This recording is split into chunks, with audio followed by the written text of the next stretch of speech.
Oh man, what a cool night, right? Sorry, I was late. I was still meditating before Liam pushed me out of bed. But man, you guys, you look amazing. Seriously, I tell you what. When I had the TV crew, they asked how influence was formed and what influence was about. And it was my son Shannon that gave me the name 7-8 years ago. It was quite funny because I said, look at all these awesome boot camps and things. And actually I wasn't into training. I said to him, wouldn't it be cool if I could do something like that? And he says, you know what's even cooler is if you had a name that reflected what you did. And I says, oh, what could that be? And he says, oh, well, you influence people, so that's a start. And that's how influence was born. And look to where we are today. Last year in November, when me and Leanne come home from New York, I was quite sad. I was quite torn up, really, because when I was in New York, I don't know if any of you know this. Can you hear me, guys?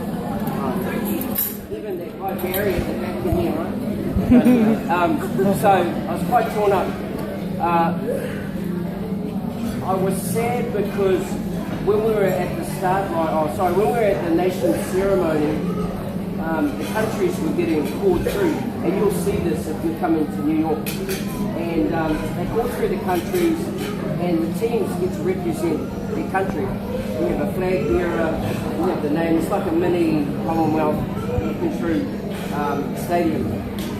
And China gets called, and then they have there's an item from those relative to China, and then Japan and USA, and all the countries get called. And so they go USA, and all the cheerleaders come out, right? And then they have Australia, and all the Aborigines and didgeridoos come out, right? It's really cool. And then they went New Zealand, and there was nothing. There was nothing, not a haka, not a waiata, nothing. And I was holding the New Zealand side, and we walked out. Anyway, to make it up, the crowd just went crazy because we just kicked USA in the rugby. You know, I think it was 2 days, the day prior, the All Blacks played in Chicago, and it was 74-6, and so everyone only knew New Zealand for that. But it was sad because, yeah, there was nothing to represent us on a world stage. And so we were flying home, and I had this crazy idea that, you know what, when I get home, even though I had turned off boot camp since Rotorua the year prior, I think I'm gonna try and get a few to come back and take them back to New York.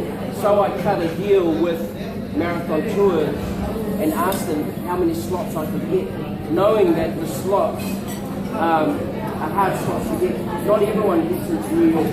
When I first went, I had to wait 3 months to know if I could get in. Right? So just so you know, that ticket that you got, you can fight for it. You know, Wayne will know, he's in the running community, Wayne? And when you say, I'm going to New York, people are like, how'd you get in? Alright, so that's how important that golden ticket is. So I created this idea to say, you know, maybe we'll give out some golden tickets. And man, what's transpired from that idea, and you guys here tonight, and your transformations are amazing. When's Wayne? Tomorrow. No wonder you weighed in this morning. And some of you earlier this morning. Enjoy that, Didi. There's 1,000 sit-ups when you get to the gym in the morning. But anyway, so yeah, from the idea to transform to where we are and to take you guys through with me, I never really thought that it would turn into something like this. In fact, it's evolving so fast that I think everyone's enjoying it, right? Everyone. And we're not just, it isn't about just influencing a few. I can see that everyone's influencing their whānau, their family, partners. Hey, you know, it's turning into a bit of a viral episode.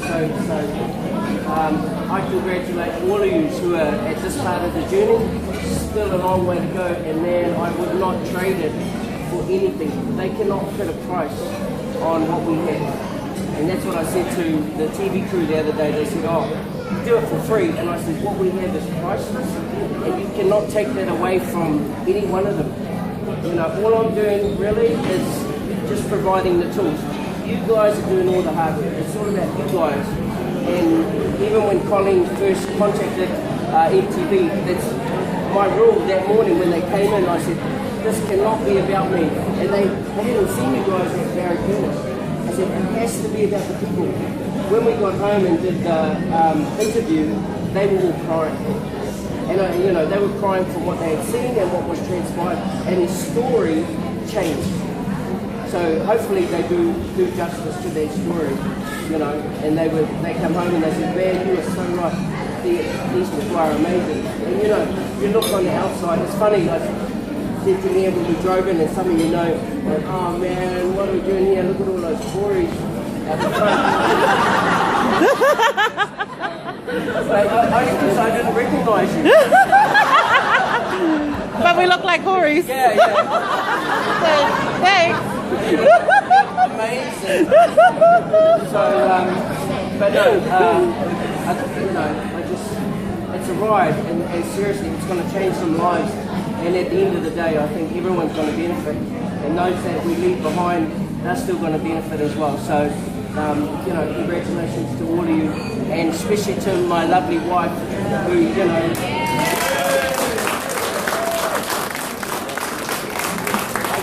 I get up every morning at about 3:30, 4 o'clock, and bang and bang, and I don't care.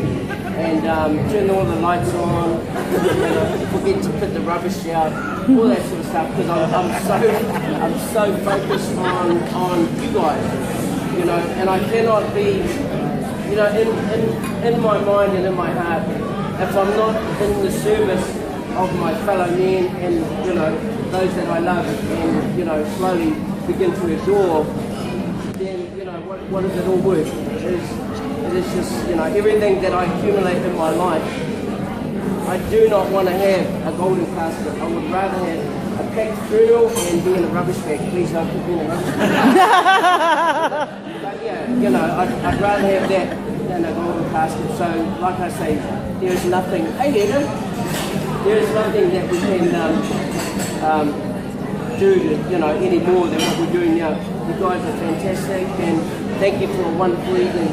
All right, thank you very much.